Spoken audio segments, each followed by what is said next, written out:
په تخار کې زوروره چاودنه شوې. په دغه خطرناکه چاودنه کې څومره مرګ ژوبله اوښتې.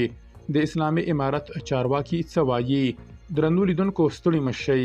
نن د تخار د مرکز تعلقان په پولکلان سیمه کې په یو تمځي کې چاودنه شوې ده. د لومړنیو راپورونو له مخې په دې پیښه کې تر اوسه د 2 ولسي وګړو د وژل کېدو منښته شوې ده.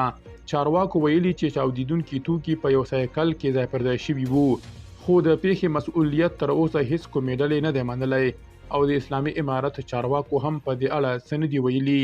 بي بي سي او افغانستان انټرنیشنل دواړو په خپلو راپورونو کې د پیښې ته ځانګړې پاملرنه کړې ده. د بي بي سي راپور کې ویل شوي دي چې دا چاودنه د افغانستان په شمال کې د امنیتي وضعیت خرابوالي ته اشاره کوي.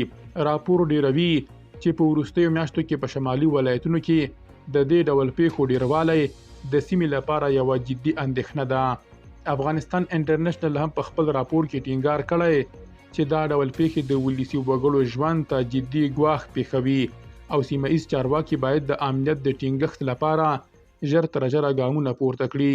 افغانستان انټرنیشنل د ځینو سیاسي او امنیتي چارو د شنونکو غبرګونونه هم خپاره کړي دي چې پکې ویل شوي چې د اسلامي امارت واکمني باید په دې اړه سپیناوی ورکړي او د داسې پیښو مخنیوي لپاره جدي تدابیر ونیسي.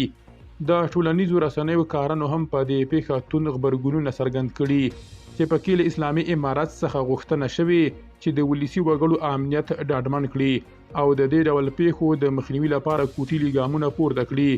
ځینې مخکښې څېرې په ځانګړې توګه په شمالي ولایتونو کې د سیاسي او مدني ټولنو فعالان د دې چاودنې د عاملانو د نیولو غوښتنه کړې ده.